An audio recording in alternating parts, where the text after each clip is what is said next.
Hello, everyone. We are jumping on for my self-publishing Q&A live series where we go over my 52 weeks worth of strategies to write, publish, and sell your book in a year and 52 weeks. We are on week 42, which means that we are editing our third drafts. So this is your second editing week of the year. Congratulations for getting here. You've made significant progress so far, and I am so proud of you. By now, you should already be working on integrating your editors and beta readers' feedback and suggestions into your manuscript, and this week is wholly devoted to making sure that you finish this third draft in a timely manner to make sure that our production schedules stay on track. So your exercise for this week is to aim for at least an hour of editing every day this week, or 7 hours total divided into multiple days, however you want to slice and dice it. If you are running into issues like overwhelm or lack of time, revisit your habits and scheduling systems. There's a reason why we went over these self-support structures earlier on in the year and have been reinforcing them every step along the way. Read through the sections of this planner or go back to the videos for weeks 5 through 10 to see where those self-support structures are falling short. Again, this is self-management techniques. It doesn't mean self-suppression. It just means self-regulation, making sure that we are doing our best to support ourselves as we tackle this really big project that we're tackling. Maybe it's the people around you who are monopolizing your time. So you might want to try being more communicative or straightforward about your expectations, responsibilities, goals, and priorities in the months leading up to your book launch. We are in the last quarter of the year, so we have to be in our game zone as we finish out this production and launch cycle. Maybe you are feeling burnt out and unmotivated, and you might need to schedule some playtime activities or go somewhere new and exciting. Reignite that creative spark and get yourself excited for this project again. Remember, it's a marathon, not a sprint.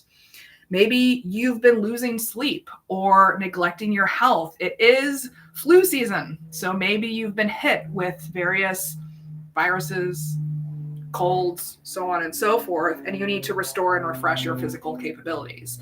That is okay.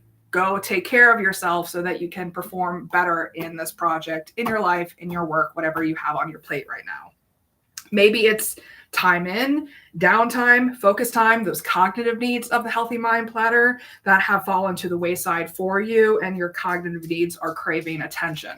Remember to feed your body and your brain. Remember, those are important aspects to your creative flow, to your creative potential, so we don't burn the candle at both ends and neglect our needs.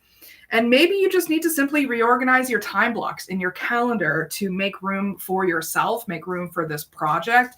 Maybe you need to let some responsibilities and commitments pause while you focus on finishing up this book project, or maybe you need to pause the book project to focus on other commitments and priorities and responsibilities.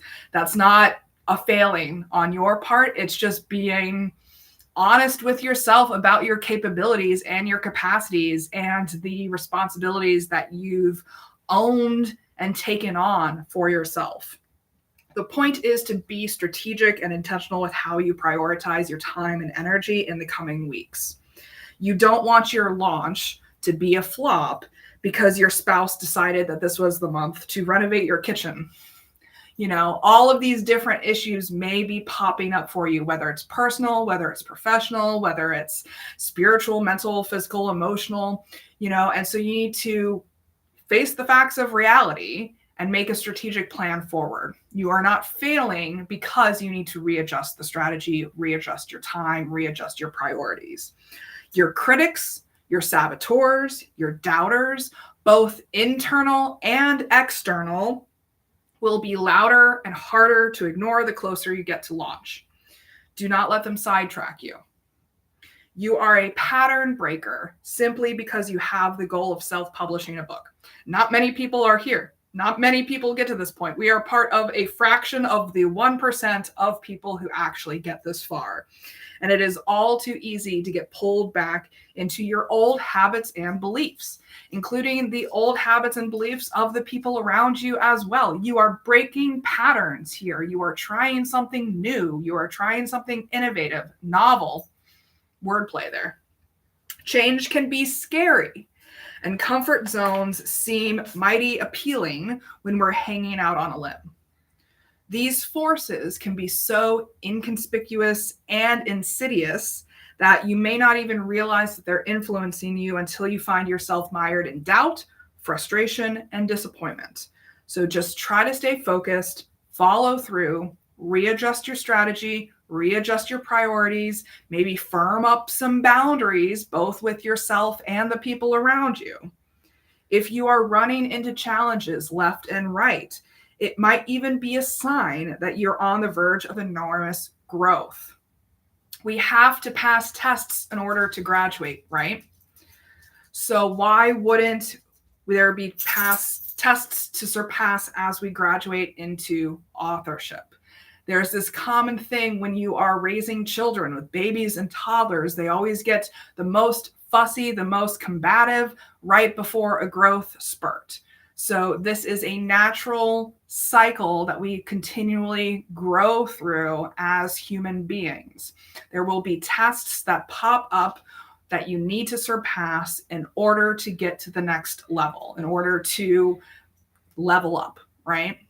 So if the tests are hitting you hard right now, think of it as a cue that there's growth on the horizon for you.